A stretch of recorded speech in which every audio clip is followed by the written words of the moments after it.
This is Ngannou for Boxing UK, sponsored by Supreme CBD, here with Eddie Hearn. Long day. Long day. I only flew in late last night and I'm leaving tomorrow morning. Back to LA and Detroit, but obviously a big moment, to be honest with you. I feel like British boxing needed this fight. Obviously we had Benn fall through last year, but we love these big standout moments for the sport, and no one does it like the heavyweights, and no one does it like AJ. And obviously sold out in a couple of hours today. It's a massive event, August 12th, live on DAZN. Just talking about that selling out, the pre-sale sold out pretty much on the day. Yeah. Officially it's sold out today. Looking back at it now, could this fight maybe have sold out Wembley? Yeah, for sure. But the problem is I never thought this fight was going to happen. So we're booked in the O2 on August 12th, and then we make the fight 5 weeks out. So to move it, to get a stadium, etc. And listen, you know what I've done in this one, Rag? I made a mistake. I started looking at Twitter, and I started to let people dim my light. You know what I'm saying? Start letting people get in my head of, is this actually a big fight? Because you've got the moaners, yeah, who start going, oh, this ain't a big fight.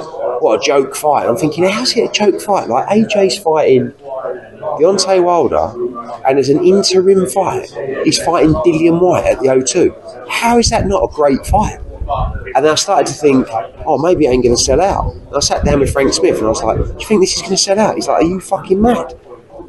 And I should have just gone, don't listen to negative people who don't know what they're doing. Focus on what you're doing, believe in yourself, and move forward. So I won't be doing that again. And I was even surprised with how quickly it sold, because I do think it's getting tough at the moment. I think people are being more selective about what they go to, but obviously they think it's a great night as well. No doubt, it's a real fight. You've got two legitimate heavyweights fighting for their careers, fighting for their lives.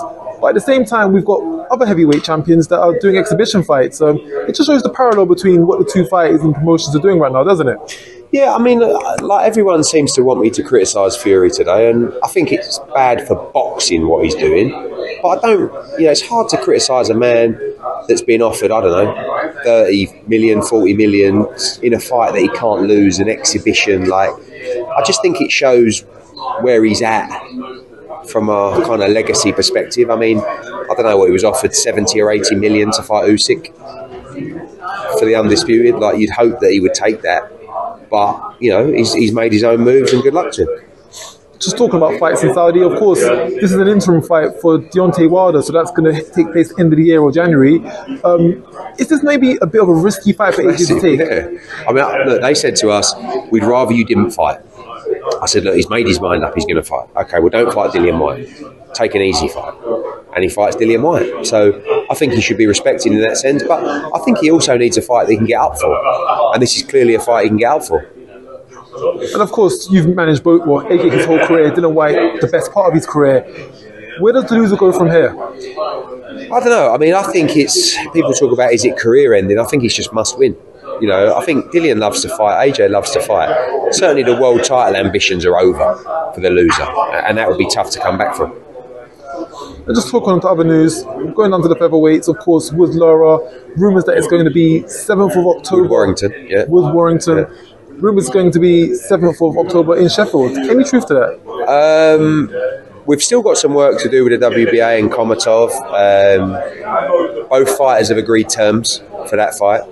The City Ground wasn't available. Sheffield is only 11,000. It's the biggest we could get. But we're going to split it down the middle. Leeds on one side, Nottingham on another. And there you've got another fantastic all-British fight. And we're trying to build a schedule from August to December that's breathtaking. And that's another part of it. Hopefully we can get that over the line. One of the fights on the schedule was 30th of September, going to be in Cardiff. Joe Cordina defending his title.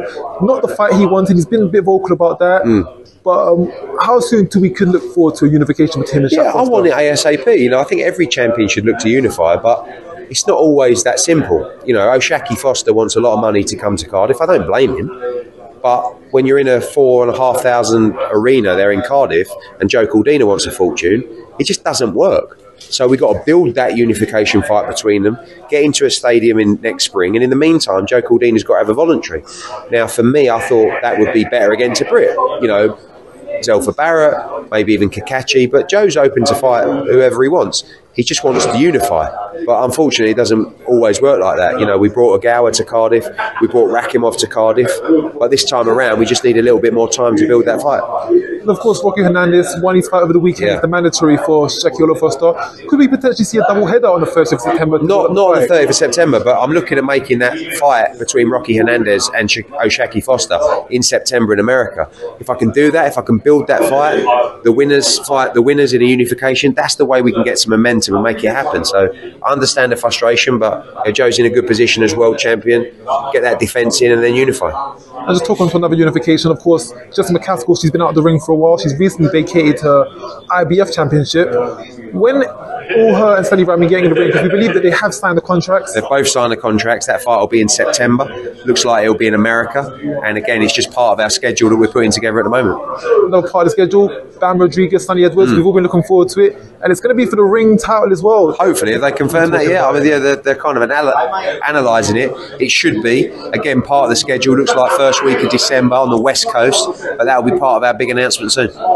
When can we look forward to this big announcement for the rest of the year? Hopefully in the next 2 weeks. It's quite unusual to do August to December and to announce that whole slate, but that's what we're trying to do. I think it will be our best 6-month schedule yet, and looking forward to giving you all the news.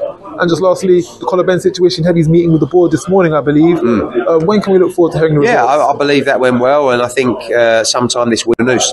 And just lastly, the Conor Benn situation, Heavy's meeting with the board this morning, I believe. When can we look forward to hearing the results? Yeah, I believe that went well, and I think sometime this week, I believe we'll get a decision. I've not spoken to his team, but hopeful that fight with Chris Eubank can happen in September in the UK. And just lastly, of course, over the weekend, Pacheco, very devastating knockout, looking good. Canelo isn't in the stable anymore, so that makes things a bit more harder. What do we have next projected for? Yeah, I think Pacheco's still a young man, but he's definitely one of the top rising stars at 168 pounds. He's going to headline in November in LA. He's headlined in Mexico. He's headlined in the UK as well. So he's building to be a real star. Great fighter. I think he has a huge future. You have Pacheco, you have Berlanga. Oscar De La Hoya, he has Munguia. You guys beefing over Twitter. You're both in the zone. It just seems like it makes sense. So honestly, Berlanga Munguia is the fight. I really think it is, and I've already said to DAZN that's a fight we should be trying to make. So fingers crossed we can get that over the line. Thank you much for your time, mate. Cheers, Raheem. Thanks.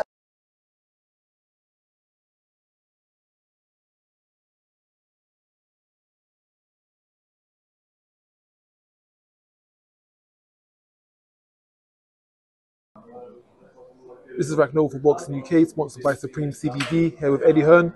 Long day. Long day. I only flew in late last night and I'm leaving tomorrow morning. Back to LA and Detroit, but obviously a big moment, to be honest with you. I feel like British boxing needed this fight.